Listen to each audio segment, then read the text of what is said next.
કહેવાય છે કે જેનું અથાણું ખરાબ થાય તેનું વર્ષ પણ ખરાબ થાય. તો અથાણું ખરાબ ના થાય તેના માટે મસાલો બરાબર બનાવવો જરૂરી છે. તો ડિમ્પલ્સ ડિશીસમાં આજ આપણે મેથીયો મસાલો કે આચાર મસાલો તૈયાર કરીશું.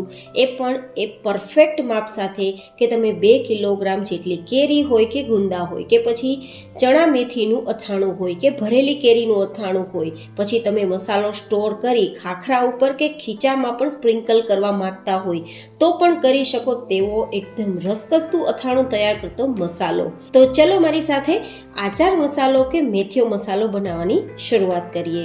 આજે હું તમને ગ્રામમાં અને કપમાં બંનેના માપ સાથે આજનો મસાલો બનાવવાની રીત બતાવવાની છું, જેથી તમે પરફેક્ટ માપ સાથે તૈયાર કરેલો આ મસાલો અથાણામાં ઉમેરશો તો અથાણું રસકસું તૈયાર થશે અને લાંબા સમય સુધી સારું રહેશે, બિલકુલ ખરાબ નહીં થાય. તો મસાલા માટે સૌથી પહેલાં તો 1 કપ જેટલા રાઈના કુરિયા, ગ્રામમાં જોઈએ તો 100 થી 120 ગ્રામ જેટલા રાઈના કુરિયા લીધા છે. સાથે આપણે જે કપથી રાઈના કુરિયા લીધા છે તેનાથી અડધા એટલે કે અડધા કપ જેટલા મેથીના કુરિયા લેવાના.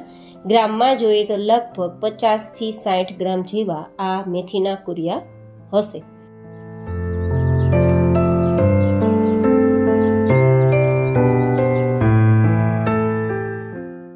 હવે આપણે અહીંયા ત્રીજી સામગ્રી લેશું વરિયાળી. વરિયાળી આપણે આમ જોવા જઈએ તો ચમચીના માપથી લીધી છે અને લખનવી છે, જે ખૂબ જ સ્વાદિષ્ટ અને એકદમ લીલા કલરમાં આવે છે. તો અથાણાનો સ્વાદ અને કલર સારો રહે તે માટે 2 ચમચી જેટલી લીધી છે. ગ્રામમાં જોઈએ તો 20 ગ્રામ જેવી હશે. 1 ચમચી જેટલી હિંગ લીધી છે. ગ્રામમાં જોઈએ તો 8 થી 10 ગ્રામ જેટલી હિંગ હશે. અને 1 ચમચી જેટલી હળદર લીધી છે. હળદર પણ 8 થી 10 ગ્રામ જેટલી હશે. અને અડધી ચમચી જેટલા તીખા લીધા છે. 5 થી 6 ગ્રામ જેવા તીખા હશે. હવે આપણે સૌથી મહત્વનો પાર્ટ કહી શકાય ને તે છે નમક. નમક આપણે 1/4 કપ જેટલું લીધું છે અને આ નમકને થોડી વાર માટે આપણે શેકી લેવાનું છે.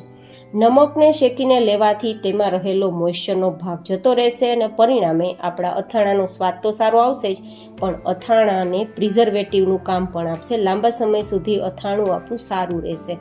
તો જ્યારે પણ અથાણું લાંબા સમય સુધી સ્ટોર કરવા માટે તૈયાર કરતા હોય તો આ રીતે થોડી વાર માટે આપણે હલકું હલકું નમક શેકી લેવાનો. કલર બદલે ત્યાં સુધી નહીં, બસ થોડું મોઇશ્ચર હોય તો એ બર્ન થઈ જાય, ઉડી જાય ત્યાં સુધી. પછી આ નમકને પરફેક્ટ ઠંડુ કરવાનું. મતલબ શેક્યા બાદ થોડું ગરમ થઈ ગયું હોય તો ત્યારે મસાલામાં નથી ઉમેરવાનું, થોડું હલકું ઠંડુ કરી લેવાનું છે. ઠંડુ થઈ ગયા બાદ આપણા મસાલામાં આપણે ઉમેરી દેવાનું છે. આપણું નમક આપણે 1/4 કપ જેટલું લીધું છે અને ગ્રામમાં જોઈએ તો 50 થી 60 ગ્રામ જેટલું નમક હશે. સાથે આપણે લીધું છે અડધા કપ જેટલું લાલ મરચું પાવડર. આ કાશ્મીરી મરચું છે, જેથી મેં વધારે લીધું છે. તમે તીખું મરચું લેતા હોય તો 1/4 કપ જેટલું લેવું. તો મેં અહીંયા 100 ગ્રામ જેટલું લાલ મરચું પાવડર લીધું છે. તમે 50 ગ્રામ જેટલું લઈ શકો છો જો મરચું તીખું હોય તો, પણ કાશ્મીરી થોડું ઓછું તીખું હોય છે તો મેં થોડું વધારે ઉમેર્યું છે. અને હવે લેશું 1/4 કપ અને ગ્રામમાં જોઈએ તો 60 ml કે 60 ગ્રામ જેટલું આપણે ગરમ કરીને ઠંડુ કરેલું તેલ. અહીંયા સિંગ તેલનો ઉપયોગ કરવો જેથી અથાણું લાંબા સમય સુધી સારું રહે અને બીજી કોઈ ફ્લેવર ના આવે, જેથી અથાણું આપને પસંદ પણ આવે. અહીંયા મેં તેલને પહેલાં જ ગરમ કરી અને ઠંડુ કરીને રાખ્યું હતું, જેથી સમય બચી જાય.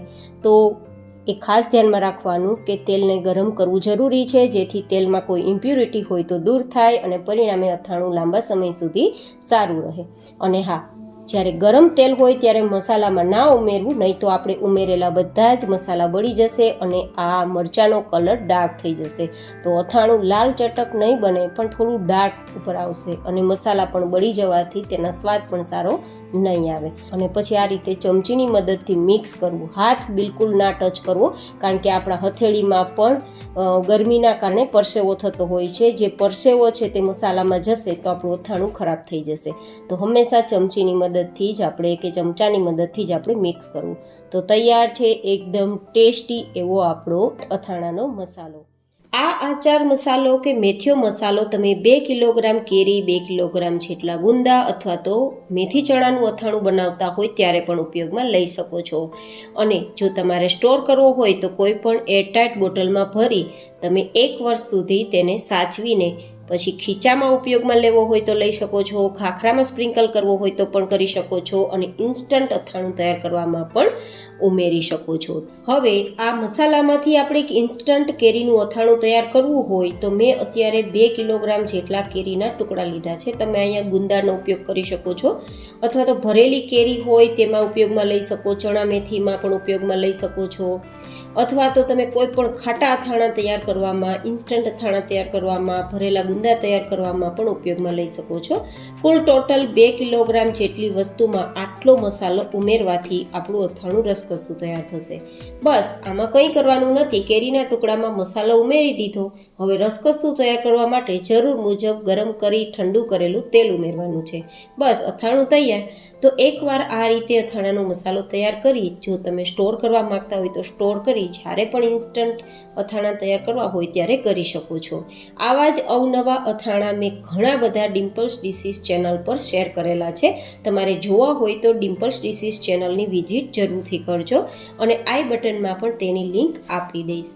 તો આજનો આપણો આ મેથીઓ કે પછી આચાર મસાલો કે ખાટા અથાણા માટેનો મસાલો તમને કેવો લાગ્યો, સાથે મેં તમને બતાવેલું ઇન્સ્ટન્ટ અથાણું પણ કેવું લાગ્યું તે મને તમે કોમેન્ટમાં જરૂર બતાવજો. ફરી મળીશું એક નવી જ એન્ડ હેલ્ધી રેસીપી સાથે. ત્યાં સુધી stay healthy and stay happy.